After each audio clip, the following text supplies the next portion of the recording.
yata yung driver ng BMW mo. Okay lang yan. Inagyo kayo buong araw. Bakit? Ang dami mong dalang gamit. Kasi nakahanap siya ng bahay eh. Bakit? Kasi yung lalady niya... Oo. Huwag mo na isasalaysay pang kwento ng buhay ko. I insist. Nakakahiya ho yata eh. Sam, ang totoo niyan, you're doing me a favor. We'll make adjustments in your compensation. This is the perfect setup. Talagang, kailangan ko ng full-time tutor for the kids. Pag-iisipan ko muna ho. Bakit pa? Temporary lang naman ito. 2 to 3 months, 1 or 2 weeks, habang naghahanap ka ng bahay.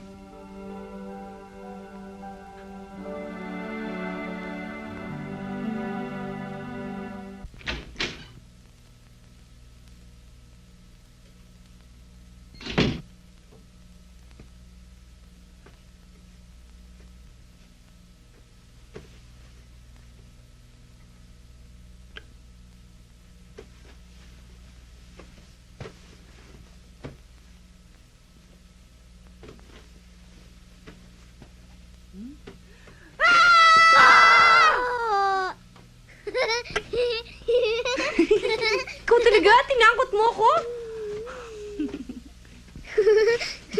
Dito ako matutulog. Bakit? Natatakot na naman ako sa bad dreams eh. Alam mo, yung mga bad dreams, dreams lang yun. Kaya dapat wala kang katakutan. Okay? Okay. Nandiyan ka lang pala. Halika na, matulog na tayo. Dito ako matutulog. Ikaw, gusto mo rin? Okay lang, Sam? Oo.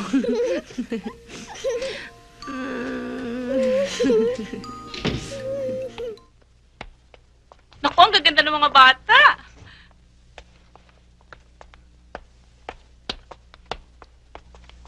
Inday, Opo, sir. ayusin mo yung kwarto ng Ma'am Helen mo. Opo, naayos ko na po. Ayusin ko ulit. Ma'am, halika kayo. Halika. Samahan kita sa kusina. Jim, I'll just look around. Sure.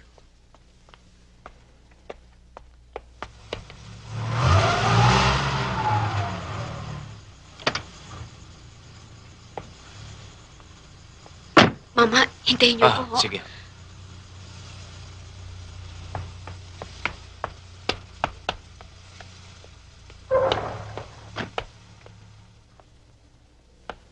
Sandra? Ate, Day, si Sandra. you remember this house, Rokan? It's beautiful, no? It's so hot here. Roxanne? Tita Helen, who is she? Roxanne, hindi mo na ba ako nakikilala? Ako si... Nasaan ang kapatid mo, si Sandra? Nasaan si Sandra, ha? Nasaan si Sandra, please? Si Sandra?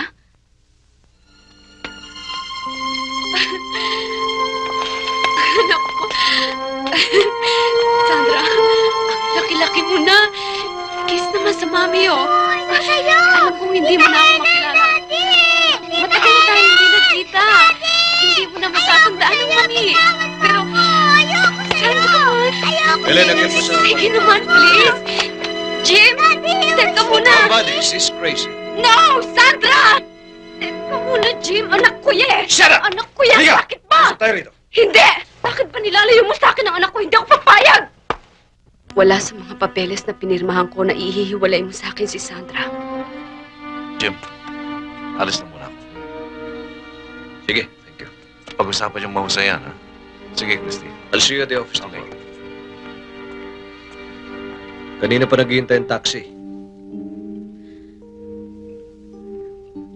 Babalik ako rito, Jim. Forget it. Malis ka na rito, di ba? Dahil wala kayo.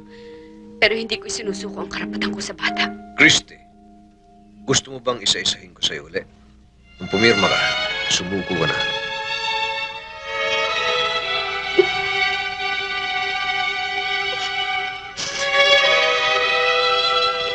Padalawin mo ako rito, Jim.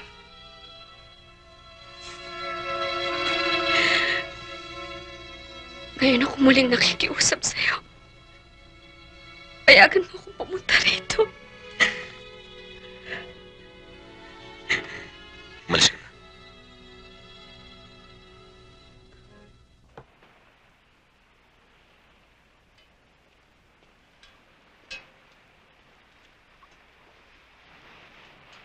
After you?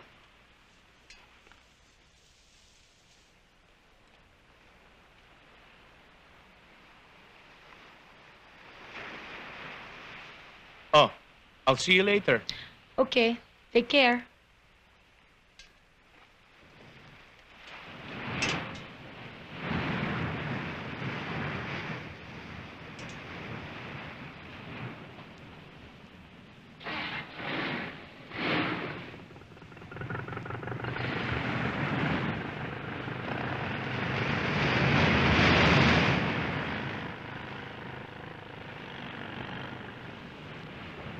Enjoy ka ba?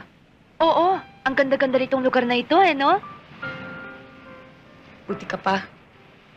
Ako hindi eh. Bakit? Tignan mo naman, Ara. Just imagine the hurt I feel.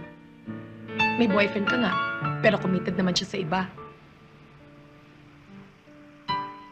Akala ko, nasanay ka na sa situation na yan. Sabi sa akin ni Jake, Isip-isipin mo na lang, ha? Boyfriend ko nga siya. Pero hindi naman niya ako may date na hindi kasama ang kanyang asawa.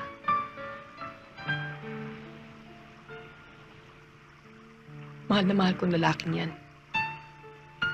Pero kailangan maghintay pa ako na matagal bago niya ako pwedeng pakasalan. At sa mata ng mga tao, kirida lang ako. At kung sakasakali naman magkaanak kami, illegitimate ang bata. anong gusto mong gawin ko? Ewan ko sa'yo. Ba't hindi mo nalang tanungin ang sarili mo?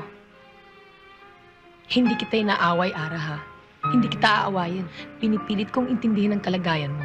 Gaya ng ginagawa kong pag-iintindi kay Jake.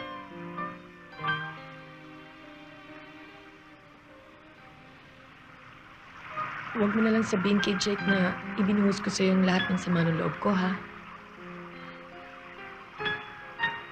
Ipangako mo lang sa akin na kailanman ay hindi dapat malapit ang kalooban ni Jake sa'yo. Ikaw din, Ara. Hindi dapat malapit ang kalooban mo kay Jake.